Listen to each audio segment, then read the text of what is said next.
देखिए, मुझे लग रहा है कि अभी कोई जल्दबाजी करने की ज़रूरत नहीं है, क्योंकि देखिए बाज़ार में एक बात तो क्लियर है कि ऊपरी लेवल पे मार्केट्स थोड़ा-सा एग्ज़ॉशन देख रहा है। प्लस अभी जो ये जो कोविड की खबरें आ रही है, इसमें अभी तक कोई कन्फर्मेशन नहीं है कि इसका इम्पैक्ट इंडिया पे कितना होगा, कितना मटेरियल इम्पैक्ट होगा। बट मेरे हिसाब से कहीं न कहीं वैल्यूएशंस अगर और सस्ते होते हैं, तो जो प्रॉमिसिंग सेक्टर्स है जैसे कि ऑटो कंपोनेंट्स हो गया, ऑटो है, कैपिटल गुड्स है, बिल्डिंग प्रोडक्ट्स है, तो यहाँ पे अगर कोई भी बड़ी मात्रा में और थोड़ी गिरावट आती है, तो जो कॉन्ट्रा इन्वेस्टर है और जो इन्वेस्टर्स है उनको थोड़ा सा डेफिनेटली मौका यूज करना चाहिए। क्योंकि देखिए पहले कोविड के जब कोविड का जब अटैक हो गया था, जैसे आपने कहा कि तभी कोई भी तैयार नहीं था। अभी तो मोर और लेस एवरीबडी, सभी ने दो डोसेस वैक्सीनेशन के लिए हैं, बूस्टर डोज भी काफी लोगों ने लिया है। तो मुझे नहीं लगता है कि कोई बड़ी गिरावट आएगी मार्केट्स में। अभी ऐसे इन्वेस्टर्स हैं जो मौके देख रहे हैं कि आपको निचले लेवल पे अच्छे क्वालिटी बिजनेस मिलते हैं, तो वो निवेश करने के लिए तैयार है। तो मेरे ख्याल से मैं भी चाहूंगा कि थोड़ा सा मार्केट और गिरे और उसके बाद अच्छा फ्रेश एक्यूमुलेशन आप कर सकते हो। लेकिन जो भी निवेशक अभी एंटर करेगा, थोड़ा सा सब्र और थोड़ा सा पेशेंस की जरूरत है, क्योंकि रिबाउंड होने के लिए भी थोड़ा सा समय लगेगा। मैं समझता हूं कि मिडिल ऑफ जनवरी से होपफुली प्री बजट रैली शुरू होगी और तभी से शायद मार्केट्स में वापस एक रिबाउंड आपको देखने को मिलेगा। और तब तक थोड़ा सा मार्केट्स में जो एक्शन अभी आप देख रहे हो, उसमें ये जो स्लगिशनेस है ये आपको देखने को मिलेगी। तो नेट लॉन्ग टर्म के लिए अच्छा है, बट शॉर्ट टर्म में आपको थोड़ा सा ये पेन सहना पड़ेगा। पहले तो अभिषेक, मैं ये इन्वेस्टर को कांग्रेचुलेट करूंगा कि बहुत ही निचले लेवल पे इन्होंने स्टॉक्स खरीदे और होल्ड किए। जो लॉन्ग टर्म इन्वेस्टमेंट का एक प्रोसेस होता है, तो इन्होंने बहुत अच्छी तरह से निवेश किया है। मैं समझता हूं कि ये तीनों शेयर्स में पोजीशंस होल्ड करिए, क्योंकि देखिए बैंकिंग सेक्टर में हमको लग रहा है कि जो तेजी हमने पहले फर्स्ट हाफ में देखी है वो सेकंड हाफ में भी आएगी। और ऐसा नहीं है कि कोविड आने से इनके ग्रोथ प्लान्स में कोई भारी रुकावट आएगी। क्रेडिट ग्रोथ जो 17-18% है, इसका फायदा आईसीआईसीआई बैंक, एक्सिस, एसबीआई तीनों बैंकों को मिला है। लेकिन अक्टूबर टू मार्च इनका सबसे बिजी सीजन और सबसे कमाने वाला पीरियड होता है। तो यहाँ पे निवेशित रहिए कम से कम और एक 12-15 महीने का अगर व्यू लेते हैं, तो यहाँ से भी अच्छी खासी और अपसाइड इन स्टॉक्स में मिलेगी। तो अगर पैसों की जरूरत नहीं है तो यहाँ पे घबराने की बिल्कुल जरूरत नहीं है, कंटिन्यू टू होल्ड ऑन।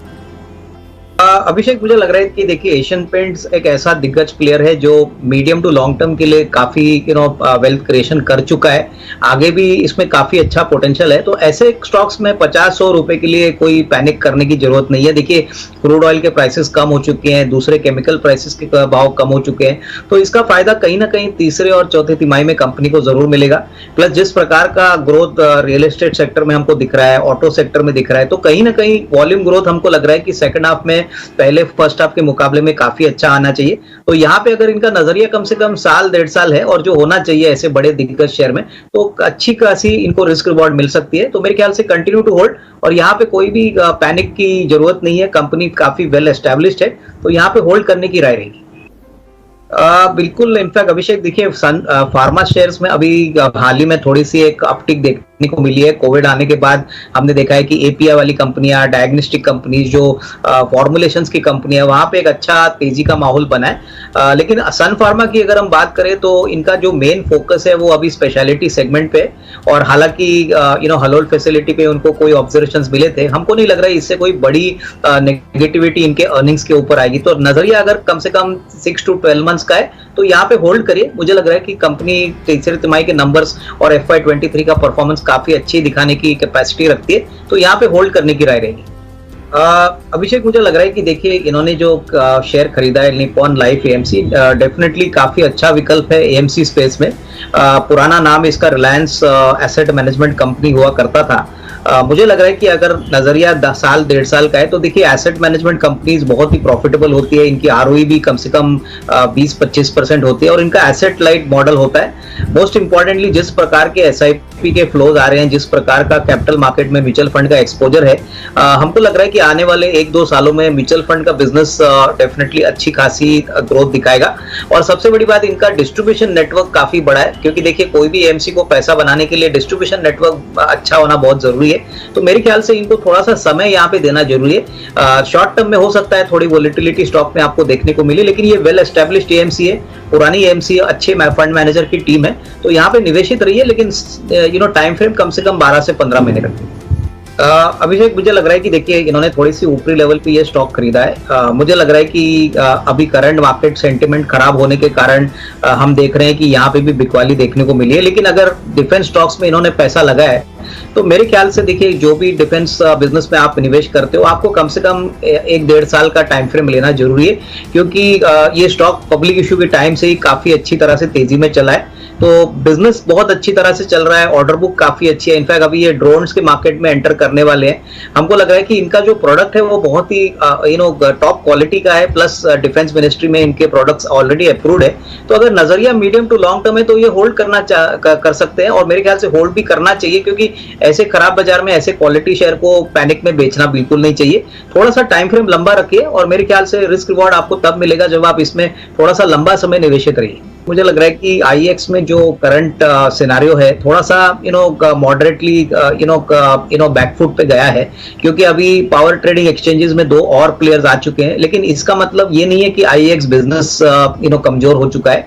अभी भी आईएक्स का करीबन मार्केट शेयर 95% है पावर ट्रेडिंग मार्केट में।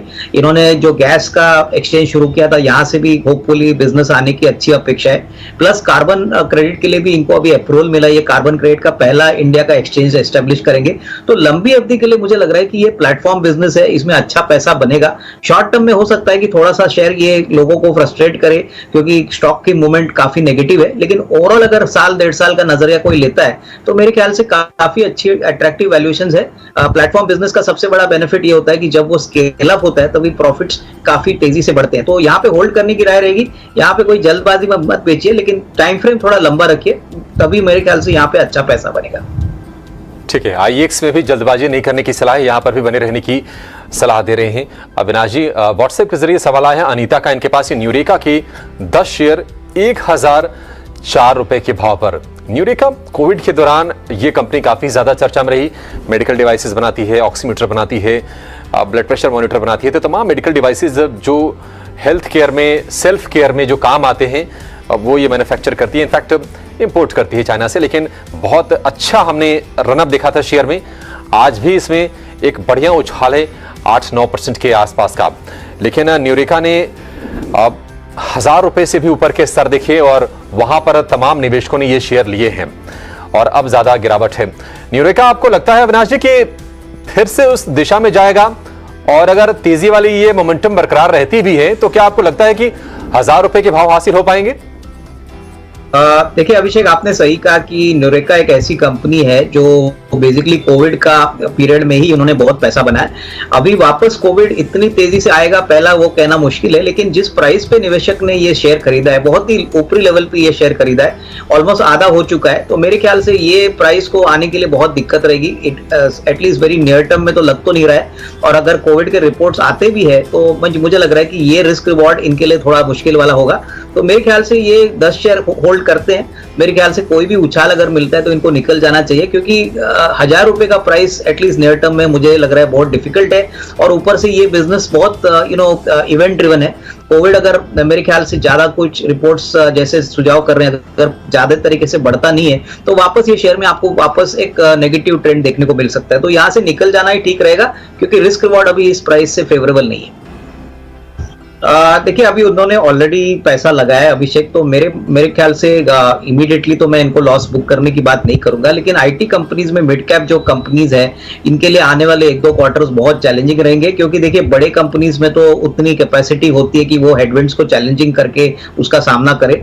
बिरला सॉफ्ट एक मिड कैप टायर 2 कंपनी है और हालांकि इनकी ऑर्डर बुक अच्छी है, परफॉर्मेंस अच्छा है। आने वाला 1-2 क्वार्टर्स में ये शेयर में ऐसा कोई बड़ा ट्रिगर दिखता नहीं है, क्योंकि ज्यादातर यूएस और यूरोप रिलेटेड जो भी इनके कस्टमर्स है वहां पे दिक्कत हो सकती है। तो मेरे ख्याल से अगर इनका नजरिया कम से कम साल 1.5 साल का है तो ही निवेशित रहिए। शॉर्ट टर्म में मुझे नहीं लग रहा है कोई बड़ी अपसाइड यहाँ पे आएगी, क्योंकि हेडविंड जो सेक्टर में है वो काफी चैलेंजिंग है। बीएल में बने रहे अविनाश जी? भारत इलेक्ट्रॉनिक्स में भी बने रहे, क्योंकि देखिए डिफेंस बिजनेस में स्टेबल बिजनेस होता है। प्लस आने वाले बजट में एक्सपेक्टेशन है कि डिफेंस को वापस एलोकेशन ज्यादा मिलेंगे। और प्लस बीएल करीबन 30-35 हजार करोड़ के ऑर्डर बुक भी बैठी है। जो भी एवियोनिक्स का जो भी रिक्वायरमेंट होता है डिफेंस का, वो भारत इलेक्ट्रॉनिक्स सप्लाई करता है। तो यहाँ पे रेवेन्यू विजिबिलिटी, प्रॉफिट विजिबिलिटी काफी अच्छी है। इन्होंने अगर ये शेयर लिया है तो यहाँ पे भी मैं लॉन्ग टर्म के लिए निवेश का एडवाइस दूंगा। बट डेफिनेटली यहाँ पे अच्छा रिस्क रिवॉर्ड बन सकता है, प्रोवाइडेड ये लॉन्ग टर्म निवेशक है। ठीक है, बील को लेकर ये भी आगे बढ़ेंगे। हरप्रीत का सवाल लेंगे, व्हाट्सएप के जरिए है। इनके पास ये बजाज फाइनेंस की 100 शेयर 7,100 रुपए के भाव पर। बजाज फाइनेंस, इस पर भी एक हमें फंडामेंटल व्यू ही लेना पड़ेगा, एक टेक्निकल राय भी लेंगी। अविनाश जी, मैं कल पढ़ रहा था कि 14 साल में ऐसा पहली बार हुआ है कि बजाज फाइनेंस के शेयर ने सेंसेक्स और निफ्टी को अंडर परफॉर्म किया है, और वाकई ठीक संकेत नहीं कहे जाएंगे। 7,100 की बाइंग है, 6,500 रुपए के नीचे ये ट्रेड कर रहा है। क्या आपको लगता है कि बजाज फाइनेंस में फिर से वो दौर हम देख सकते हैं जो पहले दिख चुका है? एक निर्विवाद रूप से कंज्यूमर फाइनेंस में एक अगड़ी कंपनी रही है, कंपनी है, लेकिन आगे आपको भविष्य कैसा दिख रहा है? देखिए अभिषेक, मुझे लग रहा है कि बजाज फाइनेंस ने पिछले 3-4 सालों में बहुत ज्यादा अच्छी तरह से वेल्थ क्रिएशन इन्वेस्टर्स के लिए कमा के दिया है। और सबसे बड़ी बात यहाँ पे जो मैनेजमेंट बैंडविड्थ है, संजीव बजाज इनके सीएमडी है, मुझे लग रहा है कि बहुत ही उम्दी तरीके से इन्होंने बिजनेस खड़ा कर दिया है। आने वाले समय में चैलेंजेस जरूर रहेंगे, लेकिन फाइनेंशियल्स जो है वो बैंकिंग के बाद अच्छी तरह से परफॉर्म की कैपेसिटी रखते हैं। और स्पेशली अगर हम कंज्यूमर फाइनेंसिंग या कंज्यूमर ड्यूरेबल फाइनेंसिंग की बात करें तो यहाँ पे काफी बड़ी अपॉर्चुनिटी है। तो आई वुड से यहाँ पे होल्ड करिए, थोड़ा सा वोलेटाइल मार्केट जरूर है, बट इनके पास उनकी कैपिटल है, उनका नेटवर्क है, प्लस उनकी जो फंडिंग कैपेसिटी वो काफी स्ट्रॉन्ग है। तो आई वुड सजेस्ट यहाँ पे घबराने की बात नहीं है, बट हाँ यहाँ पे थोड़ा सा इंतजार करें, कम से कम साल, 1.5 साल या 2 साल का टाइम अगर कोई रखता है तो इसमें अच्छा पैसा बन सकता है, प्रोवाइडेड आप लॉन्ग टर्म इन्वेस्टर है। मेरे ख्याल से देखिए, ये पॉलीप्लेक्स पैकेजिंग फिल्म में काफी बड़ा दिग्गज प्लेयर है। इनका not only domestic but international operations भी है। अभी जो शेयर का डाउन टर्न और जो नीचे का जो मूवमेंट हुआ है वो इसलिए हुआ है क्योंकि पैकेजिंग मार्केट काफी हद तक डिमांड क्रंच फेस कर रही है। इनफैक्ट न्यूज रिपोर्ट सजेस्ट कर रहे हैं कि सारे जो पॉलिएस्टर फिल्म मैन्युफैक्चरर्स है जैसे कि पॉलीप्लेक्स है, यहाँ पे डिमांड कम होने के कारण इनको दिक्कत हो रही है। तो हो सकता है कि आने वाले 2 क्वार्टर्स थोड़े से मुश्किल भरे हो। इनफैक्ट थोड़ा सा रॉ मटेरियल के खर्चे भी इनके बढ़ गए, लेकिन अगर इनका नजरिया कम से कम 2 साल के ऊपर का है तो मैं समझता हूं कि इनको होल्ड करना चाहिए।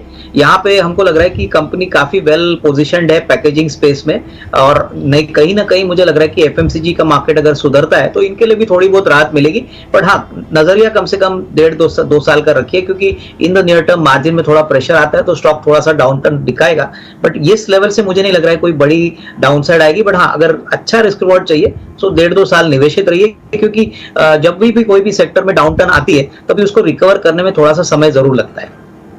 आपको पहला एक बेसिकली एक B2C वाला बिजनेस है जो कटलरी में काम करता है, काफी प्रॉफिटेबल बिजनेस है। 35% के ऊपर के इनके कामकाजी मुनाफे के मार्जिन है। मुझे लग रहा है कि देखिए अभी जो मार्केट का माहौल है अभिषेक, वहां पे मिड कैप स्टॉक्स में बहुत भारी बिकवाली आपको देखने को मिली है। तो यही कारण है कि ला ओपेला को भी यहाँ इस लेवल से पीटा गया है। तो अगर नजरिया कम से कम साल, 1.5 साल या 2 साल का है तो मुझे लग रहा है कि बाउंस बैक जरूर आ सकता है, but in the near term थोड़े चैलेंजेस रहेंगे। तो मैं समझता हूं कि इनको लॉस तो बुक करना नहीं चाहिए, लेकिन थोड़ा सा टाइम फ्रेम लंबा रखिए, क्योंकि बिजनेस बहुत अच्छी तरह से सेटअप हो गया है। एक्सपेंशन भी अभी खत्म हो चुका है, तो इसका फायदा भी नंबर्स में आपको जरूर देखने को मिलेगा। ठीक है, लाओपाला को लेकर अविनाश जी का ये व्यू, यहाँ पर रिकवरी दिख सकती है। हालांकि आज देखिए 5-5.5% की कमजोरी के साथ ये शेयर ट्रेड कर रहा है। अगला सवाल लेंगे, अंकित मल्होत्रा का यह है फेसबुक के जरिए। इनके पास है अरविंदो फार्मा के 100 शेयर 700 रुपए के भाव पर। और आज भी हम देख रहे हैं कि फार्मा स्पेस में वैसे तो चौतरफा रौनक है, लेकिन अरविंदो फार्मा में हम नरमी देख रहे हैं। 447 रुपए के आसपास का भाव है। फार्मा स्टॉक्स ने काफी निराश किया है अविनाश जी, और हम देख रहे हैं कि कोविड का जो डर बढ़ रहा है उसके चलते कहीं ना कहीं थोड़ी सी बाइंग आ रही है।